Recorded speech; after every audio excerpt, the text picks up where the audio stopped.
feel like this series is a cross between culture and crime. And Bumpy Johnson kind of like emphasized that, you know, he's both for the culture and, you know, he was involved with crime business. So tell me a little bit about what it was like playing such an iconic figure in our culture.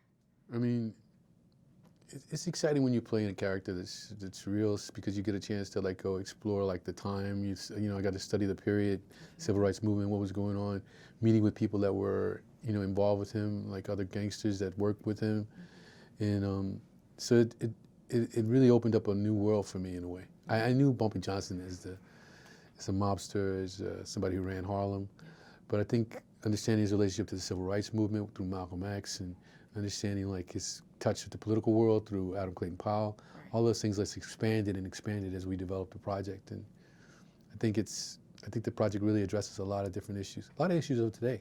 Absolutely. I started on this project from idea, so before there was a script.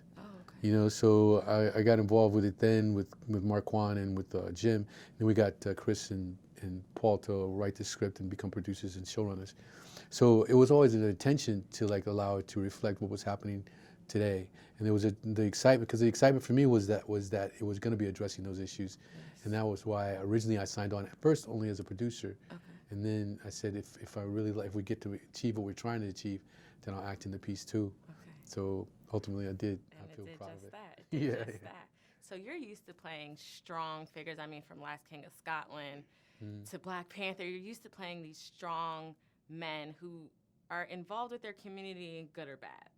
Tell me about, was that the same thing with this character? Any challenges, any favorites? Tell me a little bit about that. I mean, I guess, you know, trying to understand what he was dealing with, like struggling through, like while he was like being this drug dealer and numbers runner, was interesting for me, you know, to try to explore. And I think that whole relationship with the family really allows us to explore that pretty well with me and Ilfinesh's character, and of course with Antoinette, my daughter. You get a chance to see how he's struggling with like what he's doing to his community, what he's doing to the culture itself by his actions.